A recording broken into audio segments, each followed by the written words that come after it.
my top 3 hacks before you go to a lifestyle event. For those of you who don't know me, my name is Sue. I am North America's leading lifestyle expert. It's written a couple books. I have a podcast. It's in the top 20 in the world, and I had a syndicated talk show, and I'm talking about things that actually get you noticed. Number 1 is your name necklace, right? I'm Sue.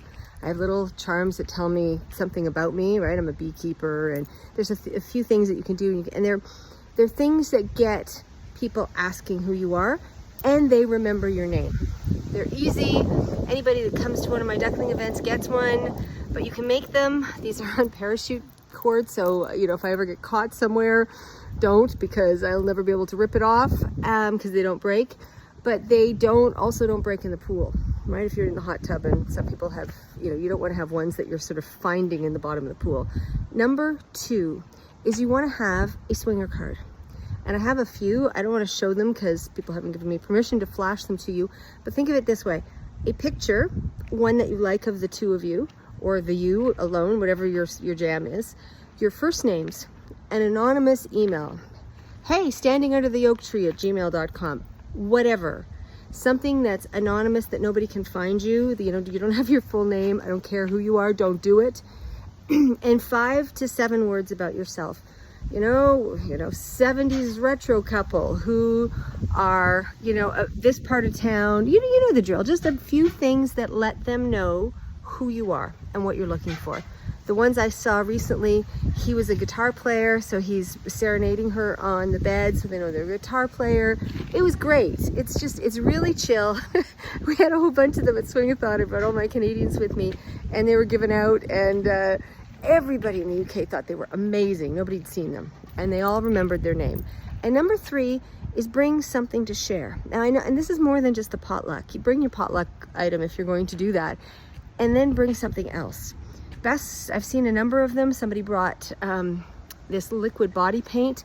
I have a story about when I was running a duckling event, and I had a young guy, and he said, Sue, I don't know what to bring, potluck. What do I bring? And I said, what do you normally bring to a party? He said, booze. I said, booze is good. And showed up with the Coyote Ugly tray and the shaker and making everything. Everybody knew his name. He had Cosmos for 100. All of the women lined up. They all gave him a kiss. Like, it was a thing. The one I saw, somebody was smart, because I believe all women are sugarholics.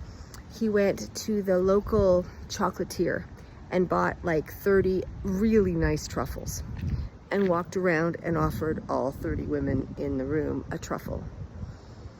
Yeah.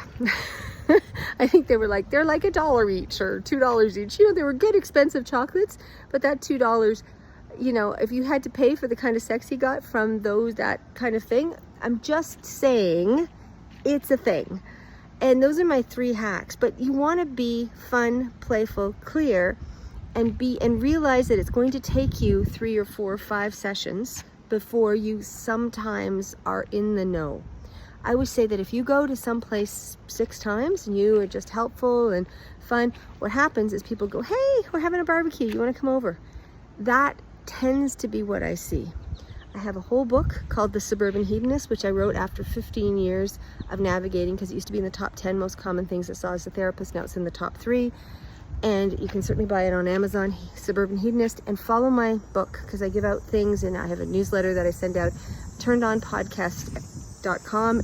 New episode lasts every Tuesday, and it will help you navigate, because we have a segment, so you're a swinger. Figure it out, because everybody, and I'm saying that this about 10% of the population are starting to really explore this, and if you're curious, don't step into the landmines, and do it with class. Everybody, I'm Sue, give me a follow.